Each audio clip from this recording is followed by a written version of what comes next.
Good morning. It's been a while. I am currently in full on reset mode. I am in the process of establishing my vision for 2026 ahead of helping you establish yours.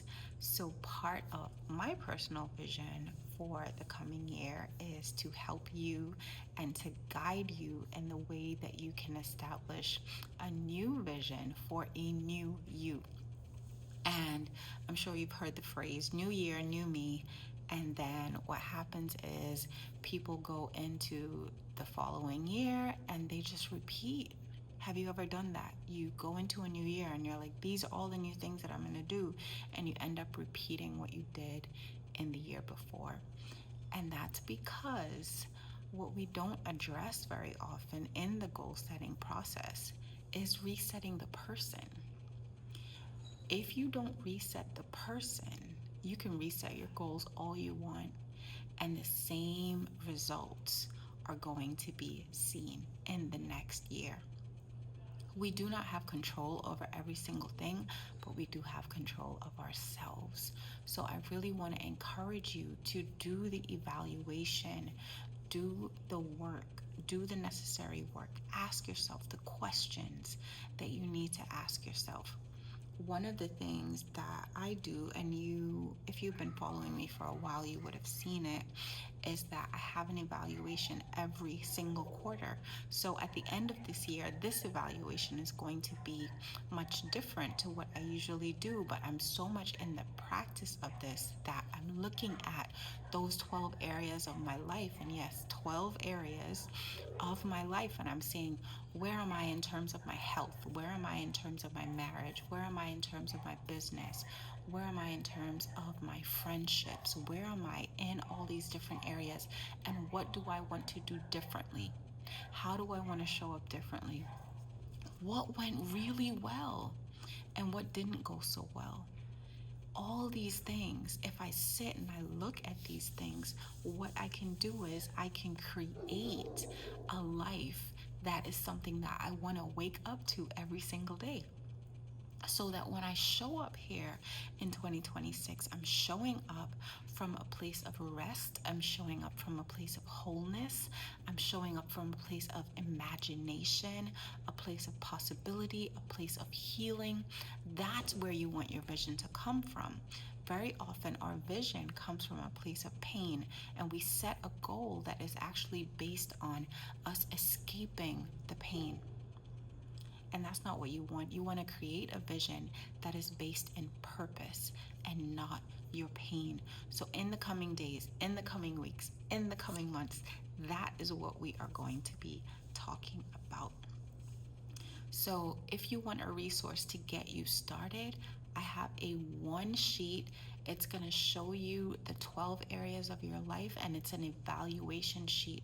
This is a perfect time for you to sit and do this at the end of the year and say, where am I in these areas? And all you're doing is rating these areas of your life on a scale of 1 to 10. What is your satisfaction? And I ask you to take it one step further, because you can rate it on a scale of 1 to 10. And then you can also rate yourself on a scale of 1 to 10 in terms of your input in those areas.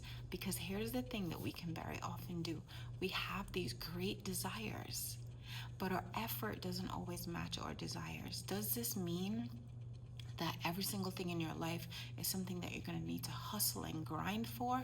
No, because one of the biggest mistakes that we make is to believe that we have to earn everything.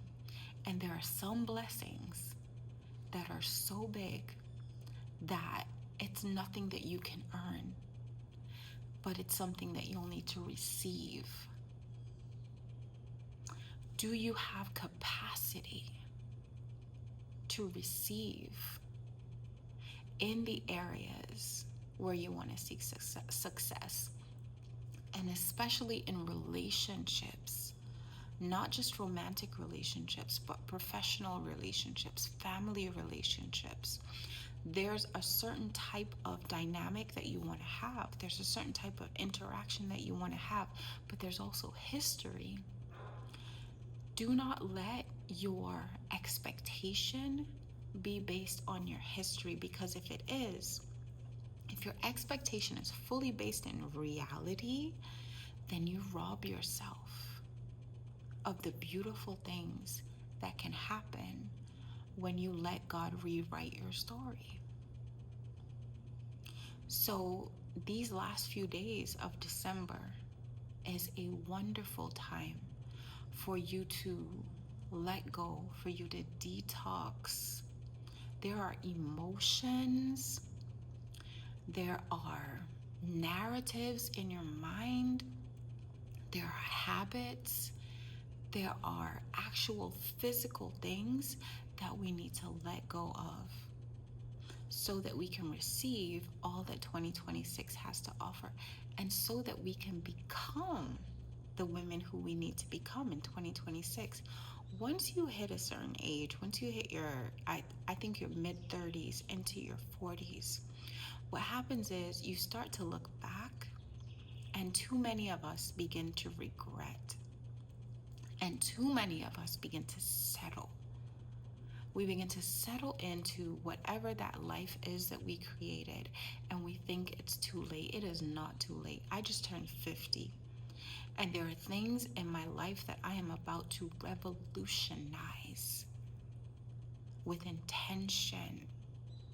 And it all starts with making a plan, it all starts with a vision. So I'm going to be here all year. There's more information in the description box if you want to take it a little further. If you want to schedule a session with me, I host complimentary sessions. It's a 20 minutes to half an hour session where you can go through those 12 areas, and I can help you figure out, where is it that I need to focus first? Where do I need to go to next? What's the next step that I need to take? For some of you, it's coaching. For some of you, you just need to change your diet. For some of you, you need better sleep. But this system is going to help you get some kind of a foundation in order to build your vision for 2026. I know this will help. Blessings on your journey, and I will talk to you soon.